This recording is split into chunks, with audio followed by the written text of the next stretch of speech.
welcome to our first episode of Chat and Dash. And today is super special because I have Tas Salrie with me, and she is our first guest here on Chat and Dash. And this is a platform I would like to introduce to the Lash and Dash community as a place to showcase very powerful women and to just bring out different sides and elements to our community. So please welcome Tas Salrie. Tas is such a phenomenal woman. I recently connected and met her at the Professional Beauty Expo, and she was working at Booksy. Yes. They were so generous to send us an invite to come to the expo, and when I met Tas, I immediately connected with her and I was like, hang on, we have some synergy. There's something happening here. And because she's very like multi-dimensional, even just from like interacting with you then, I definitely did pick that up. She is also a wellness and a fitness coach. She is the founder of The Well Girl and currently resides in the US. She is flying out in like 2-3 days, so I am very honored that we were able to make some time, come and chat, introduce this beautiful goddess to the community and get to bond and connect with you. Am I blushing? Oh my gosh. Simi, it's such an honor to be this your first episode, for me to be here, for you to have said this show is for powerful women. For me to even be part of it is like, it's unbelievable. It's really unbelievable. And the sentiment you just shared when we met, I had no idea who you were. And I'll be honest, yes, working for Booksy, I created the social post, but I did not know what you looked like. Yes. When you came to the booth, like I said, I didn't know who you were, but there was just this light and this energy that exuded, and I'm like, who is this woman? I need to know this woman and we need to be friends. Immediately clicked, like the synergy was there, your energy was so high, and of course, not being with Booksy for about 1.5 years, I was obviously helping out at the Pro Beauty Expo. So me standing at the booth, I almost felt a little, I don't want to use the word out of place, but it was like, I was just helping out. But you made me feel, or at least you made me remember what it was like being with Booksy, meeting women, like just that whole energizing experience. And that was like the morning of the first day, and then day after, like you fueled my cup for the rest of the weekend. So yes. I love it. I'm so happy to be here. Oh, I'm so grateful, and I know we're gonna have an amazing time. Yes. So obviously she has shared that we have connected through Booksy, which I think is amazing because one of my goals this year that I had written down was to network more, to be able to come out of behind the brand and be able to connect with people in the community very differently. And you have a very beautiful and inspiring story. I mean, you grew up in Joburg and you're currently living in the States, and a lot, like when I hear your story and when I chat to you, it's got a lot to do with like perfect alignment and lots of discipline. So can you introduce us to that and walk us through that journey? Yes. Oh gosh. This is going to be a mouthful. It's been a very long journey.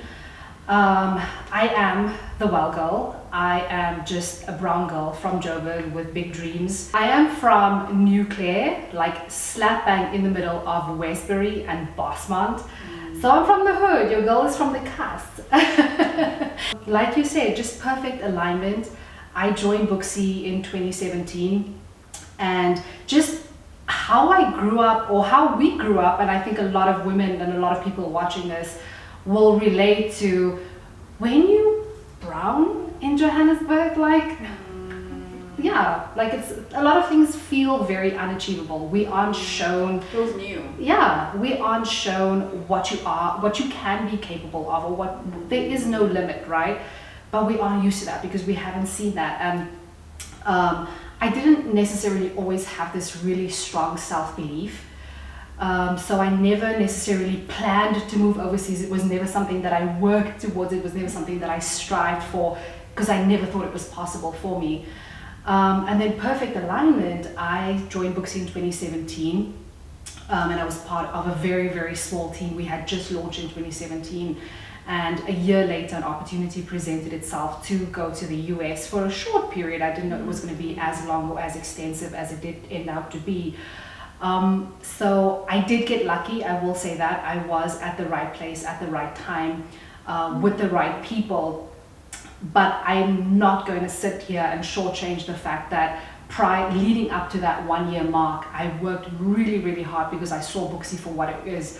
It was an opportunity. It appreciated its people. I networked with so many business owners and entrepreneurs, and I just absolutely loved what they stood for and their values as a company, that it made me want to, show up and show out and constantly put my good foot forward. So yes, when the opportunity did come up, I was considered, and I grabbed it with both hands and I ran. There was a lot of fear. There was a lot of fear moving to the US, not knowing what to expect. I had not even left the country before, even on vacation at that time. This was my first time leaving the country. The only other time I was on a plane was I went to Cape Town once in 2016, which was the year before. So it was like a completely different, unknown world, very, very scary place. But I knew that if I didn't take it, I would always wonder what if, and I could not have that. I don't know where that thought or that fear came from, because that was just not my personality. I was always complacent. I was always, but there was just something inside of me, and I knew that I had to feel what it felt like, just like experiencing or exploring this fear. 7 years later, like Thriving. I mean, yes, for very different reasons that you would think. And that's what I would love for us to just explore today. Yes. Yes. Because I feel like there's definitely a much deeper element, and obviously a lot more that goes into like us just sitting here. There's a lot of like wisdom that I would love for you to also share with us. And I think, like you said, moving into a different place, walking into a very different space, especially as a brown girl, you probably had to create a whole new community. You had to find your feet there and kind of find Tas. What was like creating a community for you? Because I'm big on community. Mm-hmm. How was that for you? Especially like you're saying, it's unfamiliar. There is some elements of fear as well. How did you navigate that? I honestly had no idea what to expect. It was very difficult because the culture is very, very different. The first time I got asked, what is my race, what's my ethnicity? And I said, colored. I was shunned. People were like, oh, you can't say that here, right? And I didn't know that. So the entire journey was not only me navigating a whole new world, but now me learning what is okay and what isn't okay, and how culture. Exactly.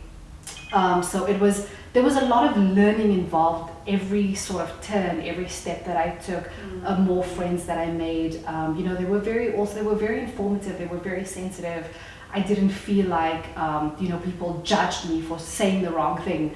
And like South Africa, we're very free here, and we're comfortable to walk into a store and have a conversation with the cashier and say, hi babe, and that's so natural for us, right? And we all about connections, and so I really had to learn a completely new way of living.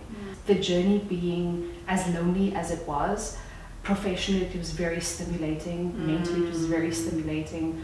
It gave me opportunities, or it showed me opportunities that I didn't even know it existed. Actually, it allowed me the time, the space, and the perspective to get to know who I actually am. I love that. So is that where the well girl kind of came in? And can you also explain to all the other ladies, what is the well girl? Yes. Oh gosh. Where does that come from? She's been brewing. I didn't even know. She's been brewing subconsciously.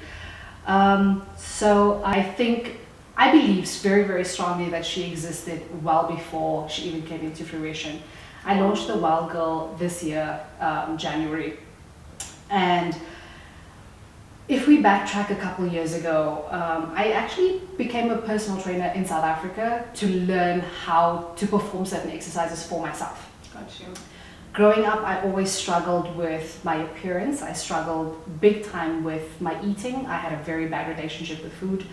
I was super, super skinny, to a point where, you know, there'd be a lot of jokes about me being anorexic or me, you know, purposely like skipping meals. And in the moment, it didn't affect me, but the more people said it, the more close people to me said it, the more it became such a norm for somebody to bring it up.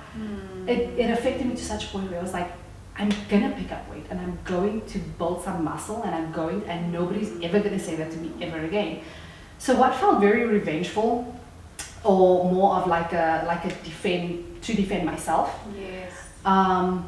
It became a very, very healthy habit, or like at least I started going to gym.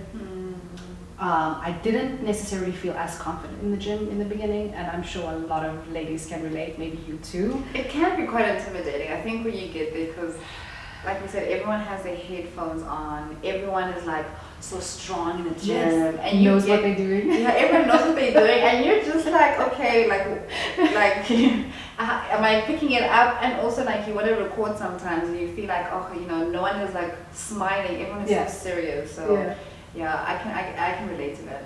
Yeah. So I walked on the treadmill for at least 4 months before I went onto the weight floor. Even though it was detrimental to me, I knew that the only way that I could actually get onto the floor is like I was doing people watching. Like I was watching how people were using the machines, you know, how to set something up, or you know, I was literally just observing. I was such an introvert. I was too scared to ask for help. That was never going to be me. So I just watched. And then as you know, I started getting more comfortable getting on the floor, making my way through the gym floor. I then studied for it. And I had no intention of becoming a personal trainer, none whatsoever. I literally just wanted to know how to perform an exercise, you know, what muscle groups, you know, just to understand it. I then obviously found very interesting. It then became a career. It was very, very short-lived, because then I was taking a client in the morning, doing Booksy during the day, taking a client in the evening, and then I wasn't training myself. So I felt very burnt out. And within a year after getting certified, I quit. Wow. And because I love Booksy so much, that was all I was doing. I moved to the US, and I couldn't do personal training there. I needed to do a bridging course, which I was like, I'm not interested. Yes. Booksy was great for me at that time. Fast forward a little, I was going to gym, but it was like very, how can I say, unmotivated. I was just going to gym to say I was going to the gym. There was no like real reason behind it, other than just building muscle. So I was just at home eating. I just ate, and I thought that's what I needed to do in order for me to now gain that weight. COVID happened. All the gyms closed. I was just sitting at home. I had time to bake. I was eating cupcakes throughout the day. I was eating lasagna. I was drinking a lot. And it was a very depressing time, because I was like stuck in America. We weren't sure what was happening with Booksy. Unfortunately, we suffered major layoffs. I wasn't affected to the degree as everybody else, where they completely lost their jobs. I was working on small projects. So I was still with them, but the only way I could come home to my family was taking a flight that I was not allowed to come back to the US. So it was that decision, and then my partner being in the US, like, you know, he wouldn't be able to come to South Africa because that's not his home country. There was a lot to figure out. We just bought a house, so we were scared we weren't able to make payments, so then we put our house up for rent. So we were renting, we went long-term Airbnbs, and it was such an uncertain time though, hey? Girl, and you had to change your mindset so that you could adapt to what was happening. Yes, yes. I looked in the mirror, and I realized, like, even now that I've picked up some mass, I'm still unhappy with the person that I look at in the mirror, and I just felt absolutely depressed. My relationship was suffering because I had this really bad relationship with my body, and I was super insecure, and I was like, the very thing that I was aiming towards is still not feeling like enough, or not feeling like, you know, I've actually done it. Now I had some meat, now I had some cellulite, now I had some rolls, now I was like, okay, you know, So just from one extreme to the other, also the eating disorder from one extreme to the other, not eating, now overeating, and it was just like such a yo-yo. And it happened very quickly after that moment in the mirror, and I just looked at myself and I just bawled, and I realized that I can either do this every day or I can do something about it. Instead of breaking myself down every single day, I'm going to find certain things that I love about myself. I'm going to start like journaling, gratitude journaling. I'm going to change my mindset because I know this is the only way. I literally felt depressed. I stood every day after that for I don't know how many days. I stood in front of the mirror and I felt so silly, but I had to tell myself, I can do this. I'm worthy. I have the ability. I am capable. You're beautiful. I had to remind myself that every day because, and for the first couple days, weeks, months, I felt silly standing in front of that mirror, having to tell myself these things about myself. Like, why didn't it come naturally? Why didn't you believe it? And then it became habitual. Then it was part of my morning routine. Then I was like, okay. I started going to gym. I started writing my own programs based on the knowledge that I got it from getting certified, and then what I actually enjoyed in the gym. I started creating my own workouts, in a very, very different format. I wanted to work on the female body specifically. I started to see such fast, drastic changes in myself, both physically and mentally and emotionally. My relationships around me started changing. And girl, you were changing. I know, and again, when you're doing it, when you're in the thick of it, you don't actually realize it, right? But then when you look back, you're like, holy shit! Like everything happened so fast, so sporadically, so with that being said, the community aspect of everything like grew from there because I then, after having experienced it myself, I sat there and I was like, I wish somebody could package all of this experience into a guide or a know-how instead of having to figure it out yourself and wasting so much time and energy. And then I was like, wait, I can be that person, and that's can be the guide. And that's how that happened. So before the Wild Girl, I was practicing under a name called Body by Tas. It didn't necessarily represent me at 100% because it was just focusing on like body image, physical training. I didn't then touch on, the nutrition part of it, the wellness, the mindset, the confidence building. So there was so much more, and I knew there had to be some way that I could showcase all of that because we all feel well in our own ways. That is so beautiful. That's very inspiring. I love that. Thank you. So that is the Wild Girl. The Wild Girl. Yeah, so you can check out the Wild Girl and you'll be able to like find more inspiration and content from Tas. No, absolutely. But me sitting here, Sami, me sitting here in your beautiful studio where I just got my brows done, I got my lashes, my glam. I've been here for the last couple of hours and I've been treated so, so beautifully, like I was part of a family. Everybody was so loving and so welcoming, and your studio is beautiful. Thank you. Thank you so much. I actually, like I said, you've just been light and energy to me in the last few days that we've known each other, and I want to know more about you, your journey, your entrepreneurial journey. And I just found out 2 days ago that you are a single mom, and that took me by surprise because girl, you are so gracefully living this life, building this business, being the boss babe that you are. So thank you for the compliments. Thank you so much. So it definitely has shaped it in a very positive manner because I think raising kids regardless of whether you have a partner or not is already quite challenging. So there are a lot of elements of motherhood that have now poured into how I lead and how I run my business.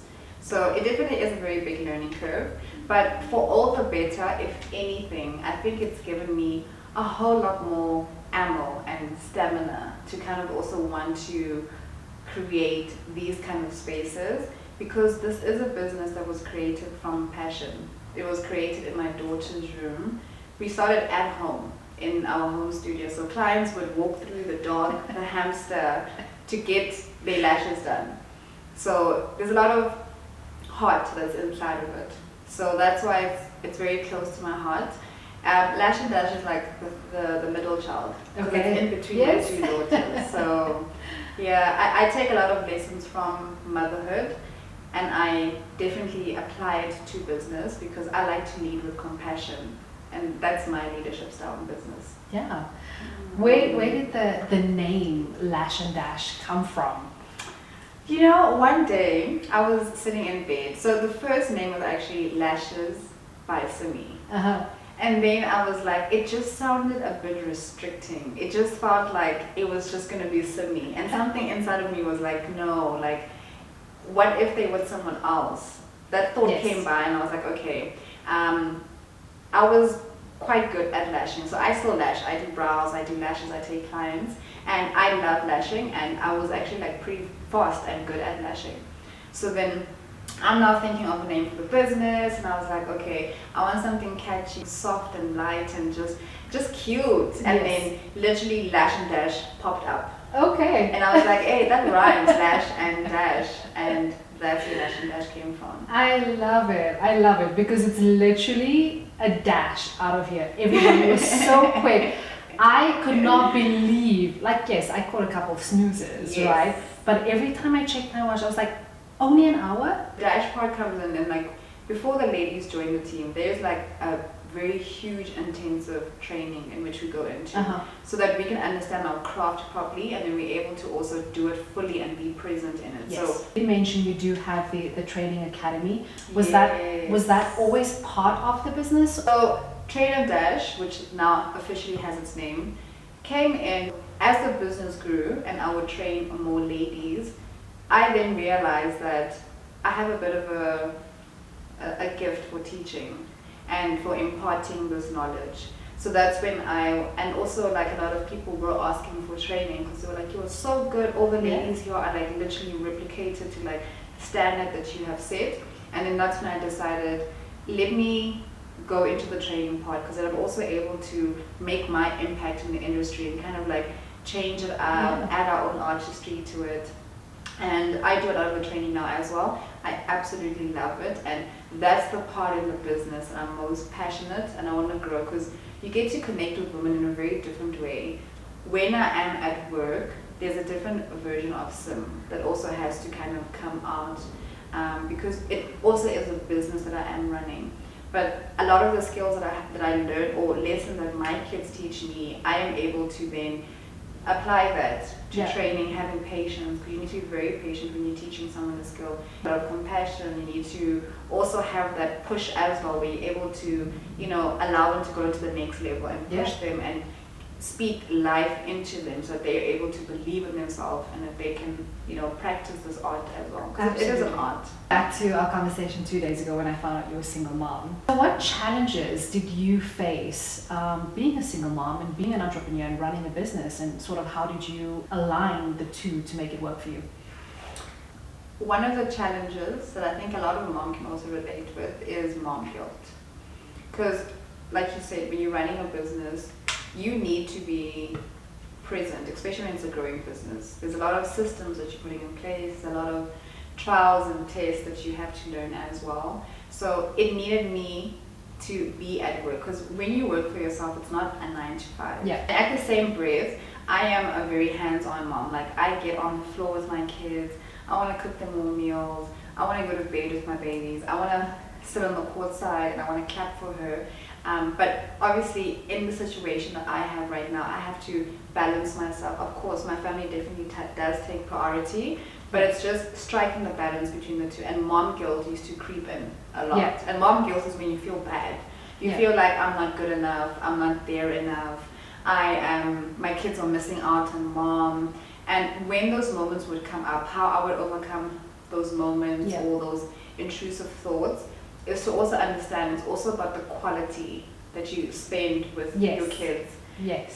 Quantity, yes, that's great, but like when you are with your kids, am I building confident kids that are able to also articulate and understand what mom is doing and where mom has to go? Because I think they also love having a mom who is quite independent. Yes. Like when those thoughts come in, and those thoughts are always going to come in, You just need to be able to recognize them, allow the feeling to pass. But I try not to make decisions based on those feelings because it's very limiting. Yeah. Lash and Dash is now a 5-year-old, so she's not depending on mom as much as she did. The same with the kids as well. They're able to become a little bit more independent. Your personal growth. What have you felt was your biggest self change or self improvement while building your business? Oh, girl.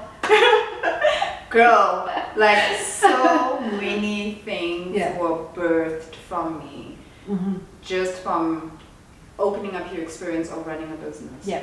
And I think like it's very parallel to your self-development. Like as you grow and as you allow yourself to overcome challenges, allow challenges to come in, so does your business. So I have learned a lot of it, and I also have grown as a person. So this means getting heartbroken in business. Like there is heartbreak that happens inside there. There's disappointment. Being able to still keep your heart open, even when you know your heart just wants to close. And I think that's why women thrive in business, because we're able to operate from a place of compassion. Not like the full-on masculine go. Yes. But it's more on like I still want to understand and learn people, because I want to grow this business globally. So it's nice to understand and see. But there's been a lot of personal growth. I mean, who I was now and 5 years ago is a very different person. I'm sure you've experienced, you know, what it is to also just create something, watching it grow and scale up, and you have to bring in the different skills from different people inside. When you are ready to put your ego aside and work with people, not have people work for you, the most beautiful thing happens is that self-awareness where you realize you can't do it all and it's okay. And leaning on somebody is okay, and it's reciprocated because then they lean on you, and that's how communities formed. I mean, Lash and Dash would not be Lash and Dash if it wasn't for all the amazing people that have come across our way and that are still coming as well. Just to keep your heart open, and just the right people will also make their way to you. Duality can exist, like you can still be broken and still keep yourself open. Yes. So that you can be broken open, so that you can understand and like, what is this here to teach me? Like, what can I take from this? And then focus on the good. No, absolutely. Absolutely, 100%. In your wellness journey, how do you measure like your milestones, and how do you measure success? Like, what does success mean for Tas? A lot of what I place value and feeling of success for me is how I look at myself in the mirror, because I know that was the darkest place of my life before. So now when I look at the mirror, and I don't have to actively have those affirmations anymore. Now I look at the mirror and I look good. And I can't tell you the last time I weighed myself, but I look at myself, I look at my body, I'm like, okay girl, you got it going on. And you know, now you got it going on. Thank you. You got it going on. Thank you. And it's just my mental state. And like, if I'm feeling better than the day before, I know it was a successful day. Wow. Very, very small, like immeasurable things that I measure my success and my growth on. And it just boils down to how I feel and how I see myself and my relationships with people, with my partner, with my family, and so on.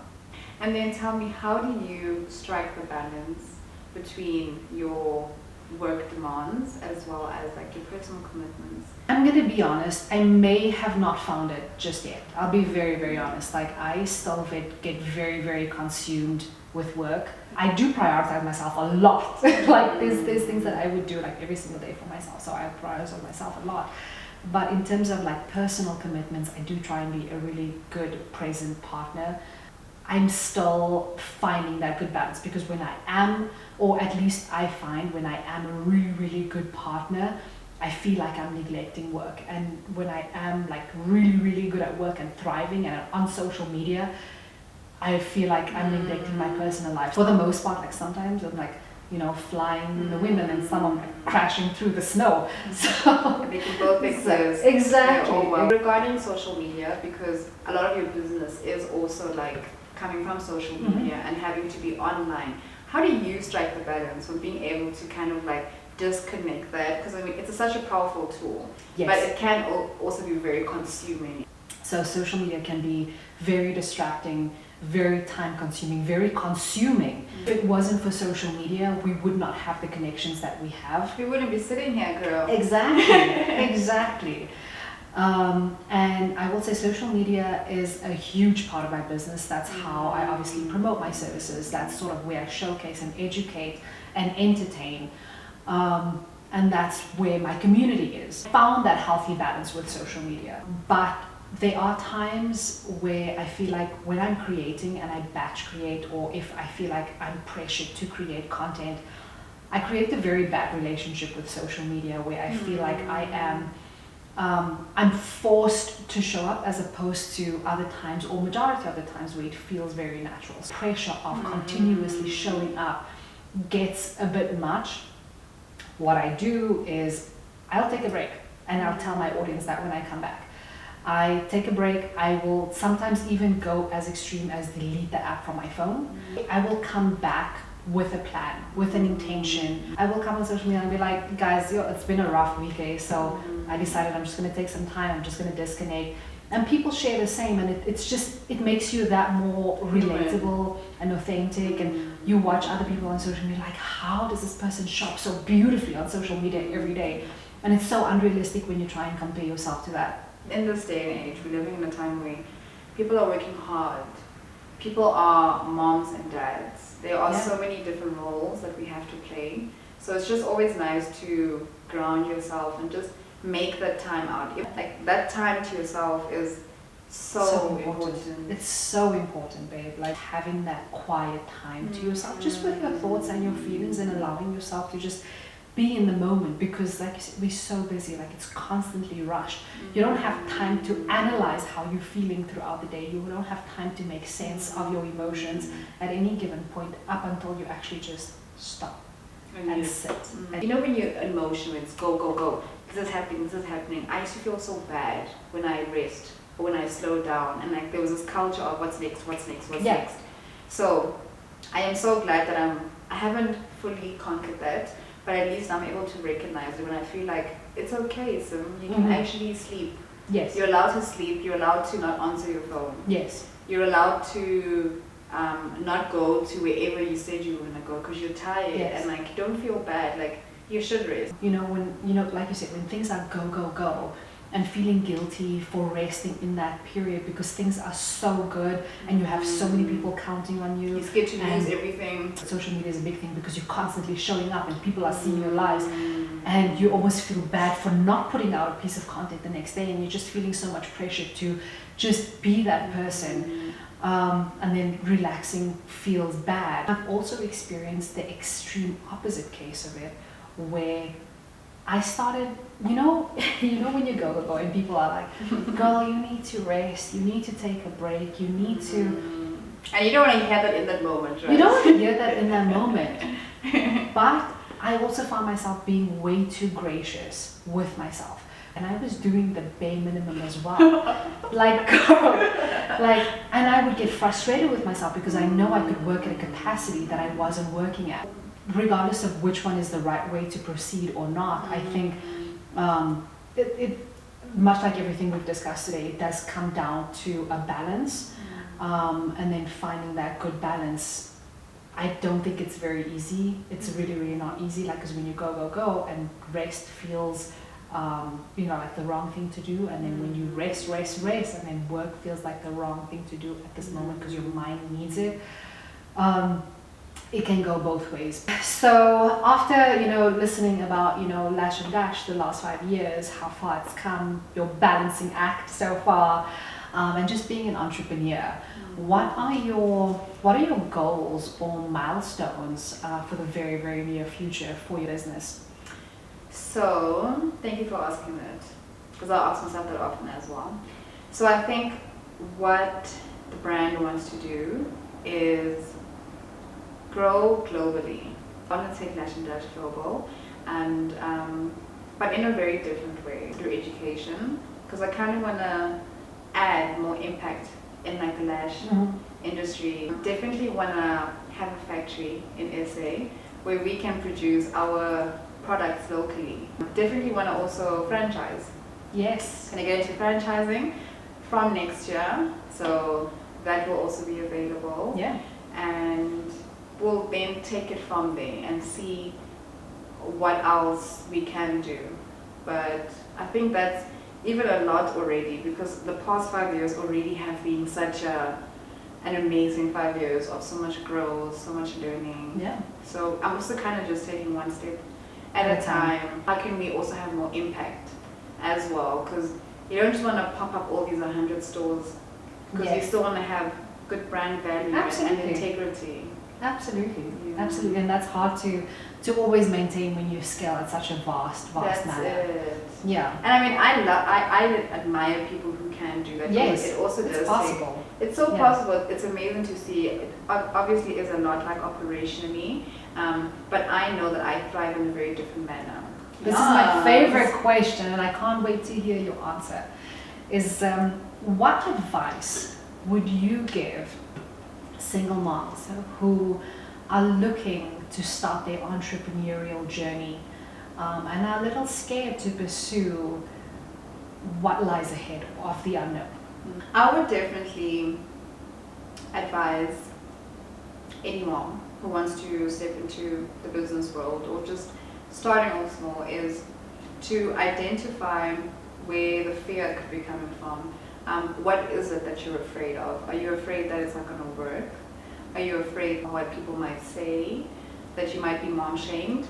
That you are dreaming big and you're doing something very different?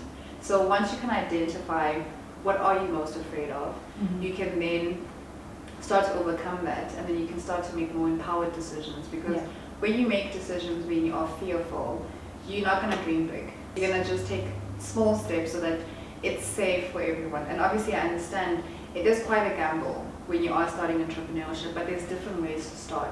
You can still start wherever you want to start, even wherever you're working. So you could start off with selling product, creating an e-commerce business. Also, that's another misconception that people have about business, is that I'm going to wake up and then I have a huge salon and a studio. Yes. Start small so that you're able to also bond with your business, understand your business, grow your business, and let your business guide you. But you need to be willing to start small so that the risk also is manageable. Yes. Wow, what solid advice. So start small. Start with what you have. Don't start a business already taking out a huge loan.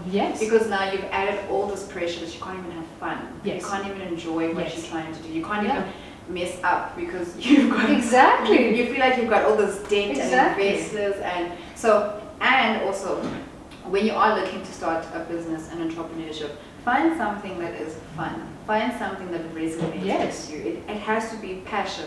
You might enjoy candles, candle making. You can get a little small candle kit at home, start selling candles to people around you. That's how you grow a small, beautiful, organic business into however it needs to grow. Also, just based on what you're saying, it's just starting where you at and stop waiting for the perfect situation or the perfect scenario to start. Perfect finances. Or for you to feel differently or look differently.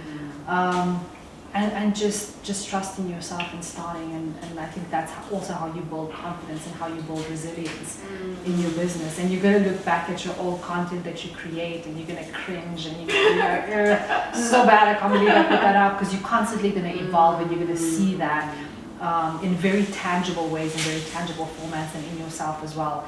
So just starting where you're at and literally just starting, and I think that's going to be the catapult into, you know, the next 5 years when you're sitting here with Simi. And we're going to watch this 5 years from now and be like, we did that, girl. And we drank boba. And we drank bobas on stage. It's good though. And Simi was cheering on there, like, oh my word. But thank you, Sophie, for doing this. I have one last question for you. Can you give us some advice as to how to build confidence? Ooh, this is a beautiful question. Obviously, many different ways that you can answer this question. The lack of confidence comes from the lack of trust that you have in yourself. Keep in the back of your mind that you are the best person that can serve yourself. You know exactly what you lack and you know exactly where you want to go. I built my confidence is by doing things I say I'm going to do, by making promises to myself and setting goals, very, very achievable goals, and ticking that off every single day and looking at those lists and seeing, yes, I said I was going to pack the dishwasher by 9 p.m. and I packed the dishwasher. Very, very small things.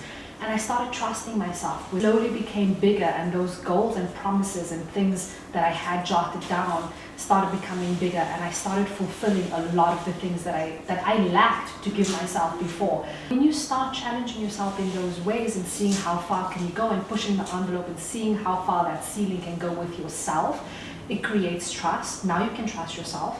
And now you are confident that you are able to do the things that you say you're going to do. Beautiful. That's so beautiful, Taz. And how can ladies connect with you? Because I'm sure a lot of ladies are going to want to connect with you because you're such a beautiful and an inspiring woman. Thank you so much. So you can find me on social media. My personal page, it's not necessarily personal. I do a lot of fitness content, a lot of food content, a lot of fun content, and a lot of travel. That is Tas Salrie, so TASSARLIE on social media. And then you can also find my page, thewellgirl.society. So that's thewellgirl.society on social media. And there's a lot more coming on the page itself, a lot more launches. As soon as I get home, I leave on Monday. So I do have some content planned, and I'm so excited to connect with all of you. Yay! I can't wait to see it. I'm so excited. I cannot wait to see it. I'm so excited. But thank you so much for having me. This was honestly, I think it came at such an important time, because on this trip itself, like the Well Girl has evolved a little. It's so many people along the way, but there's connections and then there's connections, right? And I told you, like, when I met you, I had to know you. And we just started getting to talk, and the fact that we were able to make it work before I leave. We did this. I know. And it's been so magical, and I felt really close to you over the last few days, and I know going back we'll have so much to work on, and I know that, you know, it's a start of something really like beautiful and mutual, and I see you and I see, you know, I admire you so much, and being here today in your studio and seeing everything that you've built from the ground up is super inspiring, and I'm so happy to be here. Thank you. Thank you, Taz, and thank you for joining me. Absolutely. Thank you for taking time out, because I know you're also a very busy girl. So thank you, I'm grateful. Absolutely. Thank you, my hand. First chat and dash. If you enjoyed this video, please do like and subscribe so that you can catch our next episode. And I can't wait to connect with you all and have a beautiful time. Mwah!